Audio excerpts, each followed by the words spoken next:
Nifty आणि bank निफ्टीमध्ये ज्यावेळेला तुम्ही ऑप्शन ट्रेडिंग करतात त्यावेळेला तुम्ही प्रॉपर फोकस करणं गरजेचं आहे. Probability of enhancer. आता ते कशा पद्धतीने बघतात ते तुम्हाला मी सांगतो. आपल्याला सेन्सबुल मध्ये जायचं आणि सेन्सबुल मध्ये गेल्यानंतर आपल्याला निफ्टीचे ऑप्शन चेन ओपन करायचे आणि ऑप्शन चेन ओपन केल्यानंतर इथं जो आपल्याला ऍड द मनीचा कॉल आहे तो ऍड द मनीच्या कॉलला आपण बघायचा आहे. इथे तुम्ही बघू शकता की प्रोबॅबिलिटी ऑफ प्रॉफिट जे आहे ते आपल्याला 31% बघायला मिळते. म्हणजे आपण प्रॉफिटमध्ये येण्याचे चान्सेस फक्त 30% आहेत ऍड द मनीमध्ये.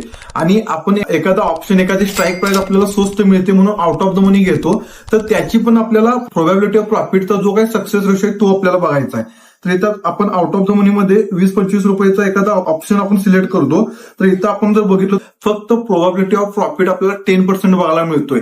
आणि इन द मनी मध्ये गेल्यानंतर इन द मनीचं प्रोबॅबिलिटी ऑफ प्रॉफिट आपल्याला तुम्ही इथं जर बघितलं तर 45% आपल्याला बघायला मिळतो. म्हणजे मी तुम्हाला नेहमी सांगत असतो की इन द मनी मध्ये काम करा. याच्या